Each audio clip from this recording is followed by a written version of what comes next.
السلام علیکم ورحمۃ اللہ وبرکاتہ۔ میں رئیس اعظم حیدری کولکتہ انڈیا سے فضائل تبلیغ پیش کر رہا ہوں۔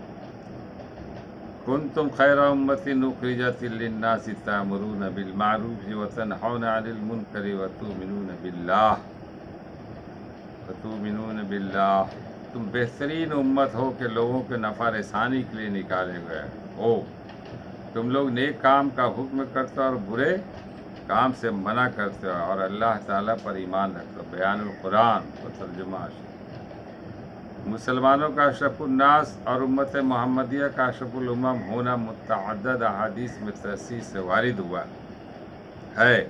قرآن پاک کی آیت میں بھی کئی جگہ اس مضمون کا صراحتاً و اشارتاً بیان فرمایا گیا کہ اس آیت شریفہ میں بھی خیر امت کا اطلاق فرمایا گیا اور اس کے ساتھ اس کی علت کی طرف بھی اشارہ فرمایا گیا کہ تم بہترین امت ہو اس لیے کہ امر بالمعروف اور نہی عن المنکر کرتے ہو۔ مفسرین نے لکھا کہ اس آیت شریفہ امر بالمعروف اور نہی عن المنکر کو ایمان سے بھی پہلے ذکر فرمایا، حالانکہ ایمان سب چیزوں کی اصل ہے، بغیر ایمان کے کوئی خیر بھی معتبر نہیں۔ اس کی وجہ یہ ہے کہ ایمان میں تو اور امم سابقہ بھی شریک تھی۔ یہ خاص خصوصیت جس کی وجہ سے تمام انبیاء علیہ السلام کے متبعین سے امت محمدیہ کو تفوق ہے، یہی امر بالمعروف اور نہی عن المنکر جو اس امت کا تمغہ امتیاز ہے، اور چونکہ بغیر ایمان کے کوئی عمل خیر معتبر نہیں، اس لیے ساتھ ہی بطور قید کہ اس کو بھی ذکر فرما دیا، ورنہ اصل مقصود اس آیت شریفہ میں اسی کا ذکر فرمانا ہے، اور چونکہ وہی اس جگہ مقصود بھی ذکر ہے اس لیے اس کو مقدم فرمایا۔ اس امت کے لیے تمغہ امتیاز ہونے کا مطلب یہ کہ اس کا مخصوص اہتمام کیا جائے، ورنہ کہیں چلتے پھرتے تبلیغ کر دینا اس میں کافی نہیں، اس لیے کہ یہ امر پہلی امتوں میں بھی پایا جاتا تھا، جس کو فلما نسوا ما ذکروا بہ وغیرہ آیت میں ذکر فرمایا۔ امتیاز مخصوص اہتمام کا ہے کہ اس کو مستقل کام سمجھ کر دین اور کاموں کی طرح سے اس میں مشغول ہوں۔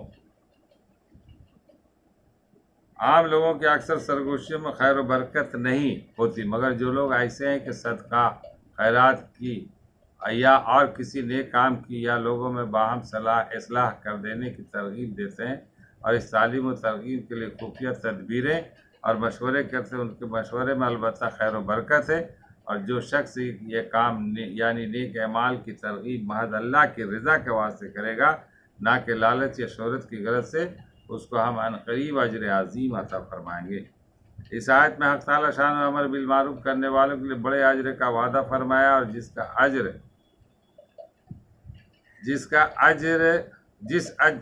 اجر کو حق جل جلالہ بڑا فرما دے، اس کی کیا انتہا سکتی۔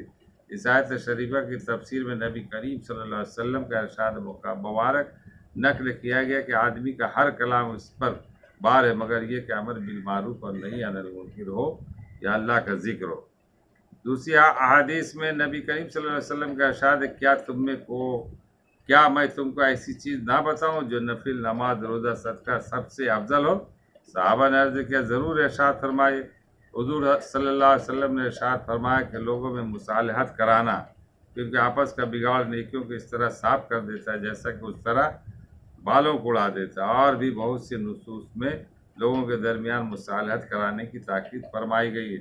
اس جگہ اس کا ذکر مقصود ہے، اس جگہ اس بات کا بیان کرنا مقصود ہے کہ امر بالمعروف میں یہ بھی داخل ہے کہ لوگوں میں مصالحت کی صورت جس طرح سے بھی پیدا ہو سکے اس کا بھی ضروری اہتمام کیا جائے۔ امر بالمعروف نہیں عن المنکر، اس کا معنی اچھی باتوں کو دعوت دے اور بری باتوں سے روک دیں۔ اب روکنے کا معاملہ ایمان کا 3 درجہ ہے۔ اگر آپ کے اندر قوت ہے تو بطور طاقت آپ روکیں، اگر یہ بھی قوت نہیں ہے تو کم سے کم زبان سے بول دیں، اور یہ بھی نہیں ہے تو دل سے برا مت۔ مگر آج کل تینوں چیز پہ ندارت ہے، لوگ طاقت بھی نہیں ہے بولنے کی، زبان سے بھی نہیں ہے، روکنے کی بھی طاقت نہیں، اور دل سے بھی نفرت۔ برا کر رہے ہیں، اس کے ساتھ وہ اٹھ رہے ہیں، بیٹھ رہے ہیں، کھا رہے ہیں، پی رہے، تو کہاں آپ اس سے ہٹیے، کنارے رہیے، بس سلام کیجیے اور نکل جائیے، یہ ہے معاملہ۔ مگر اس کے ساتھ ہی غلط کرنے والوں کے ساتھ آئے دن دیکھیے راستوں میں محلوں میں، گلیوں میں، کوچوں میں لوگ بیٹھے ہوئے. کم سے کم اس طرح سے آپ اس سے جب دوری بنائیں گے تو وہ سوچنے پہ مجبور ہوا کیا بات ہے، حضرت سلام کرتے نکل جاتے. اس کو سمجھانے کی ضرورت ہے.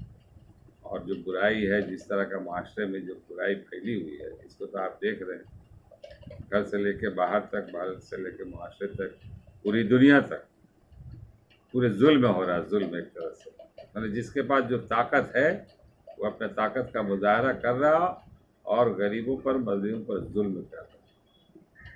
ہر شعبہ حیات میں یہی دیکھیں، ہر ڈپارٹمنٹ دیکھیں، ملک والوں کو یہی، وہ سمجھتے کہ ہم بہت بڑے عہدے پر بیٹھ گئے ہیں، ہم سے بڑا کون ہے؟ اور اس سے بڑا تو اوپر میں ہے بیٹھا ہوا، جو پوری دنیا کو چلا رہا ہے، دنیا کا بادشاہ ہے. ارے تمہیں تو وہ ڈیوٹی دی گئی ہے کہ تم وہاں بیٹھ کر کے انصاف کرو، تم عوام کا نوکر ہو اور وہ عوام کا مالک بن بیٹھا ہے. یہی سوچ کی، یہی بات جو ہے نا سوچنے کی ہے. اللہ کے رسول صلی اللہ علیہ وسلم سے بڑی عزت اور مرتبہ والا کوئی انسان دنیا میں ہے؟ پیغمبروں میں اعلیٰ پیغمبر. تو ان کے دیکھ کے حال،